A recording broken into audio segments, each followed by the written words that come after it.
जब मैंने सड़क पर पड़े 10 लाख रुपए देखे तो मेरा दिल एक पल के लिए जैसे रुक गया। रात के करीब 11:30 बजे थे। मैं ऑफिस से थका हारा घर लौट रहा था। रास्ता सुनसान था और स्ट्रीट लाइट्स की रोशनी धीमी पड़ चुकी थी। जैसे ही मैं गली के मोड़ पर पहुंचा, एक पुरानी सी काली कार खड़ी थी और उसके नीचे कुछ पड़ा हुआ दिखा। उत्सुकता में मैंने कदम बढ़ाए तो वो एक भारी सा बैग था। मन में कई तरह के ख्याल आने लगे। आसपास कोई नहीं था, कार खाली थी। मैंने धीरे से बैग को खींचा। वो एक अजीब सी आवाज के साथ बाहर आ गया। मैंने चारों तरफ देखा, घना अंधेरा था। जिज्ञासा हावी हो गई और मैंने वहीं बैग खोल लिया। अंदर नोटों की गड्डियां थीं, 5-5 हजार के नोट, कुछ पर खून के धब्बे भी लगे थे। एक पल के लिए जैसे जमीन खिसक गई। दिल तेजी से धड़कने लगा। ये पैसे कहां से आए? इन पर खून क्यों है? मैंने बैग को जल्दी से बंद किया और घर की ओर भागा। हाथ कांप रहे थे, दिमाग उलझा हुआ था। रास्ते में बार बार पीछे मुड़कर देखता, जैसे कोई मेरा पीछा कर रहा हो।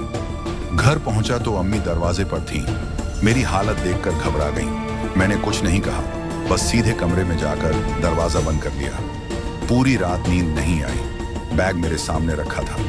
बार बार दिल कहता, पुलिस को सौंप दो, लेकिन फिर अंदर से आवाज आती, 10 लाख रुपए, अम्मी का इलाज, बहन की पढ़ाई, घर का किराया, सब कुछ बदल सकता है, मगर वो खून, वो कार, कहीं कोई खतरनाक मामला तो नहीं? अगली सुबह जब नाश्ते के लिए बैठा तो अम्मी ने कहा, रात को कोई दरवाजे के बाहर खड़ा था, लेकिन जब मैं निकली तो कोई नहीं था। मेरे हाथ कांपने लगे। मैं जल्दी से खाकर ऑफिस निकल गया। रास्ते में वही काली कार गली के कोने पर खड़ी थी, जैसे मेरी राह देख रही हो। डर लगा, मगर अनजान बना रहा। ऑफिस में दिल कहीं और था। दोपहर को फोन आया, अनजान नंबर से। आवाज थी भारी और डरावनी, जो तुमने उठाया है वो तुम्हारा नहीं है, वापस कर दो वरना लेने वाले आ रहे हैं। मैं सुन्न रह गया। क्या करूं? पुलिस के पास जाऊं? अगर वो लोग ताकतवर हुए तो? अगर मेरा नाम आ गया तो?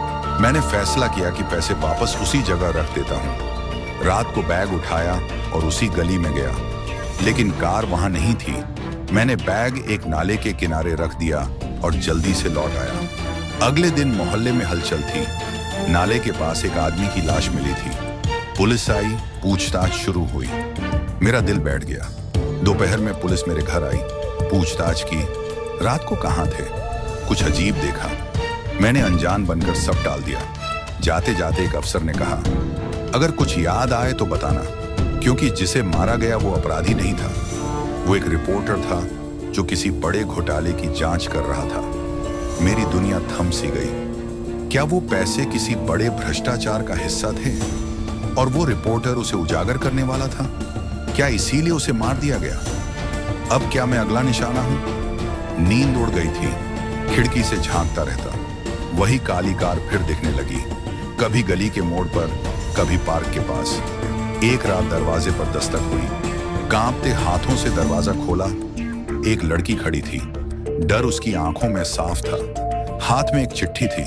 उसने कहा, मेरा भाई वही रिपोर्टर था। मुझे पता है पैसे तुम्हारे पास आए थे। कृपया इस सच्चाई को बाहर लाओ। ये लो, इसमें सब कुछ है। चिट्ठी में एक यूएसबी थी, जिसमें कई वीडियो, ऑडियो और दस्तावेज थे। ये सब एक बड़े मंत्री के भ्रष्टाचार को उजागर कर रहे थे। अब मेरे सामने दो रास्ते थे, चुप रहकर अपनी जान बचा लूं या सच्चाई का साथ देकर कुछ बदलने की कोशिश करूं। मैंने दूसरा रास्ता चुना। सारे सबूत मैंने एक बड़े यूट्यूब चैनल को भेज दिए। एक हफ्ते के अंदर वीडियो वायरल हो गई। मंत्री ने इस्तीफा दे दिया। जांच शुरू हुई। मुझे पुलिस ने बुलाया। मैंने सच्चाई बता दी। उन्होंने मेरी हिम्मत की तारीफ की और कहा, तुम्हारी वजह से एक बड़ा जुर्म बेनकाब हुआ। कुछ दिनों बाद एक एनजीओ ने मुझे 5 लाख रुपए इनाम में दिए और मीडिया ने मुझे सच्चाई का सिपाही कहा। अम्मी की आंखों में सुकून था। बहन की पढ़ाई पूरी हुई और मुझे लगा जैसे वो 10 लाख रुपए जो मैंने छोड़ दिए, असल में मुझे मेरी असली दौलत दे गए। इज्जत, चैन और सच की ताकत।